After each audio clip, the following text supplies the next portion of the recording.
जो प्रकार भाव में आम 48 घंटा तले आसीथिलु मुख्य निर्वाचन अधिकारी पाखरे एवं फेराद हेइथिलु एक जाल दस्तावेज को लेकर जहां भारतीय जनता पार्टी ताको प्रेस मीट रे कहिथिला एवं से जाल दस्तावेज को कि प्रकार भाव में विभ्रांत सृष्टि करिया पई ओडिसार जनसाधारण मध्य रे प्रचेष्टा करा जायछि। दुर्भाग्यर विषय होछि 48 घंटा बीती गलानी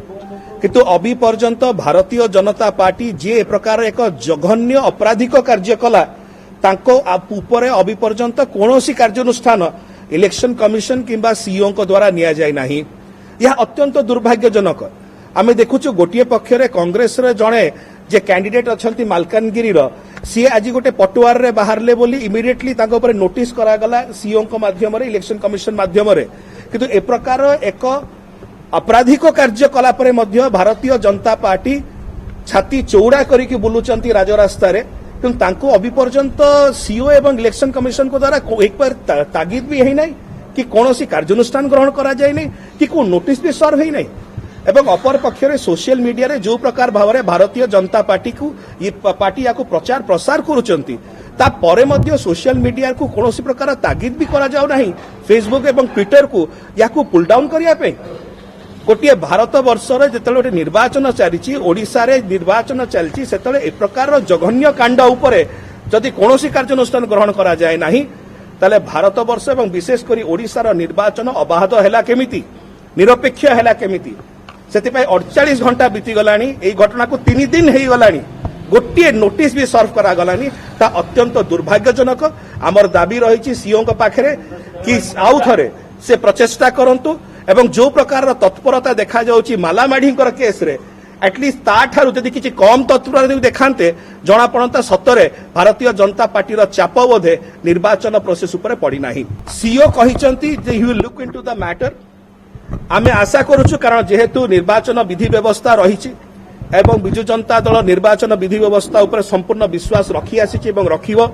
सेति आम पाखरे स्पष्ट भाव आमर डिमांड जो रहिछि कि आपण इमिडिएटली कार्यानुष्ठान ग्रहण करंतु एवं सीईओ कहिसंती कि से या उपरे कार्य करिबे। द्वितीय रे पुलिस को पाखरे आज भारतीय जनता पार्टी रो नेता माने जाईकिरी एई विशिष्ट जो विषय रही फेक गोटे जाल दस्तावेज को लेकर जो प्रकार भाव में से माने पहुंचवा कथा थिला उत्तर रखिवा कथा थिला से माने से विषय उत्तर न रखी जने वकिलों द्वारा उत्तर रखिवार आवश्यकता कौन पड़िला जेतेबेले निजे से माने एते सक्षम अछंती कि प्रति मिनिट रे गोटे गोटे प्रेस विवृत्ति दे पारुचंती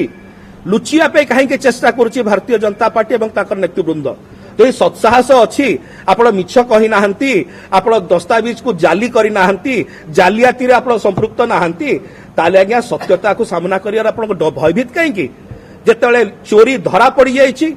एवं सत्साहस आ नाही सेतिपई पुलिस पाखरे द्वारस्थ हबार आ सत्साहस न पाई ए जो पलायनपंथी चिंताधारा एवं पलायनपंथी कार्यक्रम भारतीय जनता पार्टी ग्रहण करिछि ताकू ओडिसावासी देखिकिरी अत्यंत भाव में निंदा प्रकाश करुचंती। प्रथम विषय होउछि जेतेबेले पुलिस निर्वाचन चलछि तो नॉर्मल प्रोसेस नुह जो प्रश्नवाची से माने उठैतिले काहा ऊपर उठैतिले से माने कहउतिले कि गोटिए पुलिस इंटेलिजेंस रिपोर्ट को लेके कहउतिले ए कोन साधारण विषय जेतेबेले पुलिस तांको प्रश्न करिया पे डकैछि तांको कहै जाइछि आपण द्वारस्थ होंतु प्रश्न होछि सत्साहस कहीं पाउ नाही गोटिए पक्षरे जमति हम देखा गला जो प्रकार भाव में आपणकर लक्ष्मीदत्त हत्याकांड रे जो नेता माने प्रेस विवृत्ति दौचंती से माने हाईकोर्ट रे अपील करचंती कि हम देह असुस्थ कहीं सेटा को तो कई प्रश्न करू नांती आपण माने तो आखिरे आसीथिबो नेतृवृंद माने प्रेस विवृत्ति पर प्रेस विवृत्ति दउथिले किंतु हाईकोर्ट रे दिया होतला हम असुस्थ अछु हमको रिलीफ दिया जाओ समय दिया जाओ सो एटा होची वास्तवता भारतीय जनता पार्टी रो मिछ धरा पड़ी गला परे केते मिछ कहिबे मिछ कहबार एक सीमा थाए ना से सीमा टपी गला परे कोन हबो एई प्रकार अवस्था हबो पलायनपंथी चिंताधारा आसीबो एवं शेष रे गोटे जिंस खाली मु कहबी गतकाली मध्य हम से विषय कहिथिलु आज मध्य कहूछु कि भारतीय जनता पार्टी रो प्रार्थी तालिका घोषणा हबारे एते अहेतुक विलंब काहेकि जदि सतरे तांको 100 कोटी आसन मिलु नाहंती प्रार्थी हेई पारे मिलु नथिए 100 कोटी आसन रे प्रार्थी 63 प्रथम पर्याय रे मध्य मिलु नथिए प्रार्थी गोटे छामुंडिया बांधी दियंतु आज्ञा नवीन निवास सामने ଛାମୁଣ୍ଡିଆଟେ ବାନ୍ଧନ୍ତୁ ତାଙ୍କର ଯୋଉ 3 ନମ୍ବରରେ ତାଙ୍କର ଅଛି ଗୋଟେ ଅଫିସଟେ ସେଟାକୁ ସ୍ଥାନାନ୍ତର କରିଦିଅନ୍ତୁ ନବୀନ ନିବାସ ସାମ୍ନାରେ ହେଇପାରେ ସେଇଥିରୁ ହେଲେ କିଛି ଆମର ଯୋଉମାନେ ଆସୁଛନ୍ତି ଲୋକ ତାଙ୍କ ପାଖରୁ କିଛି ଲୋକ ପ୍ରାର୍ଥୀ ପାଇଯାଇ ପାରନ୍ତି ଯଦି ସେଇଟା ବି ହଉନାହିଁ ଆମକୁ କୁହନ୍ତୁ ହେଲେ ଆମେ ତାଙ୍କୁ ସାହାଯ୍ୟ କରିବୁ କିଛି ଅସୁବିଧା ନାହିଁ କିନ୍ତୁ କୌଣସି ନା କୌଣସି ଜାଗାରେ ଭାରତୀୟ ଜନତା ପାର୍ଟିର